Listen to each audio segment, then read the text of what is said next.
Jeśli chcesz poczuć choć odrobinę magię i siłę kosmosu, to odwiedź koniecznie park Meteor na Morawsku w Poznaniu.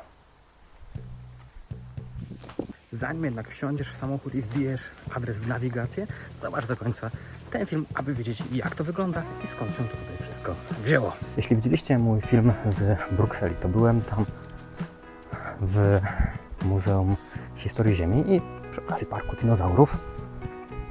I tam między innymi była sala poświęcona właśnie kamieniom, no i meteorytom. I tam na tej mapce między innymi był właśnie oznaczony Park Morasko. Jest i pierwszy krater. Na dole widać, że chyba jeszcze jest tutaj woda. Przynajmniej w tym miejscu nie ma żadnego oznaczenia, jaki to jest krater. Ich jest tutaj, jak dobrze pamiętam, 6 i są różnych wielkości. Jak będę jakąś tablicę informacyjną, to dokładnie powiem, który to jest. No i mamy pierwszą mapkę, która informuje nas, że na całym świecie jest podobno odkrytych dopiero około 200 takich kraterów uderzeniowych jak ten tutaj w Morawsku, także można powiedzieć, że jest on bardzo unikalny. Ok, mały update. Na jednej z tablic było napisane, że tych kraterów jest nie 6, a 7. 6 z nich jest wypełnionych wodą. Największy z kraterów, który znajduje się w poznańskim Parku Meteorytów, ma 90 metrów średnicy. Kiedy powstały te kratery? Szacuje się, że uderzenie miało miejsce około 5000 lat temu. Jak powstają w ogóle takie kratery? Mechanizm jest stosunkowo prosty. Po prostu w momencie, kiedy on uderza w ziemię, to wbija się tak głęboko, że powstaje po prostu dziura. Dlatego ciężka była stosunkowo identyfikacja, że są to właśnie kratery po meteorytach, a nie tak jak długo sądzono, na przykład jeziora polodowcowe. Dzieje się tak dlatego, bo w momencie uderzenia meteoryt jest zasypywany przez ziemię. No i jeżeli się jej nie odkopie, no to nie wiadomo, co tam się znajduje, a przez to, że tak jak wspomniałem wcześniej, większość z nich jest przykryta wodą, to ciężko jest to zidentyfikować i rozróżnić. Tutaj kolejny krater.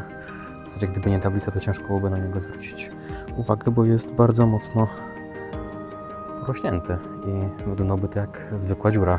Jeśli jesteś fanem roślinności, to tu znajdziesz z pewnością też coś dla siebie. Sporo z takich tablic informacyjnych, gdzie można wyczytać, czegoś się dowiedzieć o tym, co jest tutaj dookoła.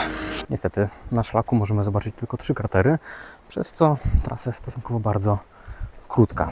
Niemniej jednak dookoła jest bujny las, przez co można sobie tu spokojnie pospacerować, odetchnąć trochę od gwaru miasta, bo tak jak słyszysz w tym momencie, nie słychać tutaj żadnych samochodów. Podsumowując, czy warto się wybrać do rezerwatu przyrody Meteor na Morawsku w Poznaniu?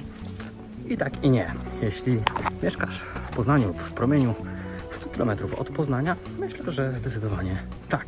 Jednak jeśli masz tutaj znacznie dalej i nie jesteś pasjonatem kosmosu, no to ja osobiście bym tutaj był rozczarowany, gdybym przyjechał tutaj na przykład z Krakowa, no i zobaczył tylko taki park z dziurami.